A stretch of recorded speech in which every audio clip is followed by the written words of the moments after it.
குதிரை பேரம் செஞ்சீங்களா? படாரென கேட்ட ஆளுநர். பதிலே அனுப்பாமல் கை கழுவிய தாவேக அரசு. திமுக ஷாக். தமிழக வெற்றிக் கழகம் அரசு சட்டசபையில் தனது பலத்தை நிரூபிக்கவும் ஆட்சியை தக்க வைத்துக் கொள்ளவும் குதிரை பேரத்தில் ஈடுபடுவதாக எதிர்க்கட்சியான திமுக அடுக்கடுக்கான புகார்களை எழுப்பி வருகிறது. இந்த விவகாரம் தொடர்பாக தமிழக ஆளுநர் ராஜேந்திர விஸ்வநாத் அர்லேக்கரை திமுகவினர் ஏற்கனவே சந்தித்து முறையிட்டிருந்த நிலையில் தற்போது இரண்டாவது முறையாக மீண்டும் சந்தித்து ஆதாரங்களுடன் புகார் மனு அளித்துள்ளனர். திமுக முதலில் புகார் அளித்த போதே இந்த விவகாரத்தை ஆளுநர் அர்லேக்கர் தீவிரமாக எடுத்துக்கொண்டார். இதுகுறித்து விளக்கம் அளிக்குமாறு தமிழக தலைமைச் செயலாளர் சாய்குமார் மற்றும் சபாநாயகர் ஜேசிடி பிரபாகரன் ஆகிய இருவருக்கும் ஆளுநர் மாளிகையிலிருந்து அதிகாரப்பூர்வமாக கடிதங்கள் அனுப்பப்பட்டன.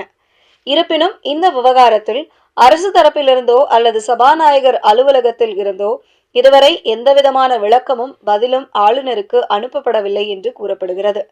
இந்த மௌனம் அரசியல் வட்டாரத்தில் பல்வேறு விவாதங்களையும் சந்தேகங்களையும் கிளப்பியுள்ளது. அரசு தரப்பில் எந்த பதிலும் தராத நிலையில் திமுகவின் முக்கிய பிரதிநிதிகள் குழு அண்மையில் மீண்டும் ஆளுநர் அர்லேக்கரை நேரில் சந்தித்தது. இந்த சந்திப்பின் போது தாவேக அரசு தொடர்ந்து குதிரை பேரத்தில் ஈடுபட்டு வருவதற்கான கூடுதல் ஆதாரங்களை அவர்கள் சமர்ப்பித்தனர். மேலும் நாங்கள் முதல் முறை கொடுத்த புகாரின் மீது ஆளுநர் மாளிகை என்ன நடவடிக்கை எடுத்துள்ளது என்ற கேள்வியையும் திமுகவினர் ஆளுநரிடம் நேரடியாக முன்வைத்தனர். இதற்கு பதிலளித்த ஆளுநர், நீங்கள் கொடுத்த புகாரின் அடிப்படையில் நான் ஏற்கனவே அரசிடம் விளக்கம் கேட்டு கடிதம் அனுப்பியுள்ளேன். ஆனால் அங்கிருந்து இதுவரை எந்த ஒரு பதிலும் வரவில்லை என்று தற்போதைய நிலவரத்தை திமுகவினரிடம் விளக்கியுள்ளார். ஆளுநரின் விளக்கத்தை கேட்ட திமுகவினர் தங்களது கடுமையான அதிருப்தியை வெளிப்படுத்தியுள்ளனர்.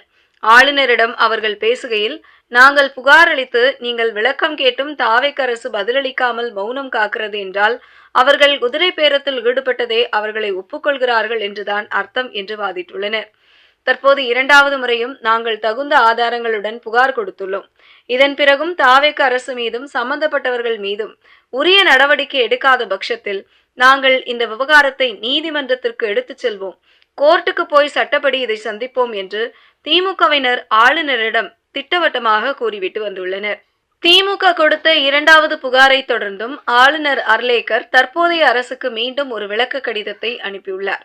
ஆனால் இந்த முறையும் அரசு தரப்பில் இருந்து முறையான பதில்கள் வராததால் ஆளுநர் கடும் அதிருப்தியிலும் வருத்தத்திலும் இருப்பதாக ஆளுநர் மாளிகை வட்டாரங்கள் தெரிவிக்கின்றன. தற்போது கிடைத்துள்ள தகவல்களின்படி இன்னும் ஒரு வார காலத்திற்குள் தாவேக அரசு இந்த விவகாரத்தில் ஆளுநரின் கடிதத்திற்கு பதில் அளிக்கவில்லை என்றால் ஆளுநர் அடுத்த கட்ட நடவடிக்கையில் இறங்க வாய்ப்புகள் உள்ளன. அரசு தரப்பின் முக்கிய பொறுப்பாளர்களை நேரடியாக ஆளுநர் மாளிகைக்கு அழைத்து தனது கடுமையான அதிருப்தியை வெளிப்படுத்த ஆளுநர் திட்டமிட்டுள்ளதாக தெரிகிறது. இந்த விவகாரத்தில் அடுத்த ஒரு வாரத்தில் தாவேக அரசு எடுக்கப் போகும் பதிலும் ஆளுநரின் அடுத்த கட்ட நடவடிக்கையும் தான் தமிழக அரசியலின் அடுத்த திருப்பமாக அமையும் என்பதில் சந்தேகமில்லை.